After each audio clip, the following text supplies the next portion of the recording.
Welcome to Guns, Gear, and Guns with Gary Gunderson. I am Gary Gunderson.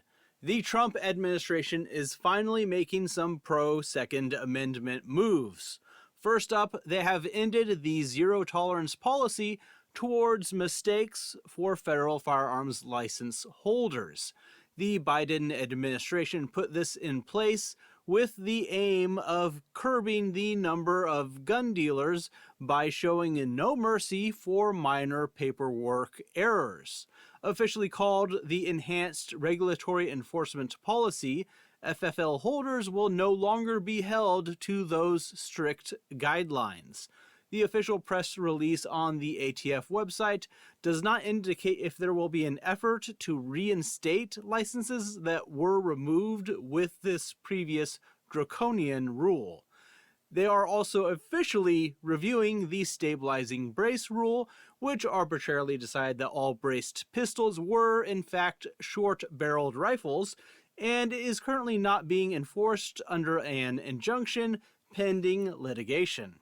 And finally, they are reviewing the engaged in the business rule, which made it a requirement to have a federal firearms license if you even tried to sell a single firearm for a profit.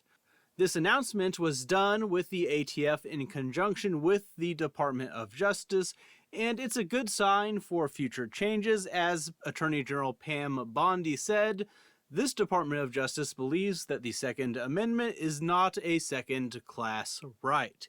And Kash Patel, ATF Director, said that reviewing these rules marks a pivotal step towards restoring fairness and clarity in firearms regulations. Now, I'm couching my excitement here. Don't get me wrong, I like the movement towards changing these stupid rules, but President Trump signed an executive order giving Pam Bondi a month to report on any policies which infringed on the right to bear arms already. More specifically, to examine all orders, regulations, guidelines, plans, international agreements, and other actions of executive departments and agencies to determine these violations. That was due early March. Then that deadline passed, and some thought, well, maybe this isn't a public letter. However, then it was publicly announced the deadline was extended to March 16th, and crickets. So my question is, what have they been doing? These ATF rules they mentioned are the most low-hanging of low-hanging fruit when it comes to gun right violations. They're rotten apples lying in the grass. They should have already used that time to review these rules and overturned them, not just now announce that they are now reviewing them. What was the previous executive order about? Oh, so you were examining and now you're reviewing?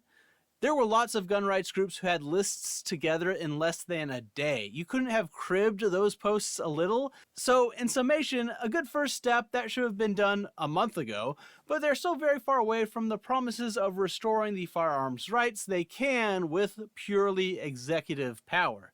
But what do you think is going to happen to these rules? What are some other changes they should make with executive power that have not been mentioned? Let me know in the comments below. If you have made it to the end of the video, please consider supporting the channel by liking the video, sharing it, and joining my Patreon, or at least consider subscribing for more content. Thanks for watching.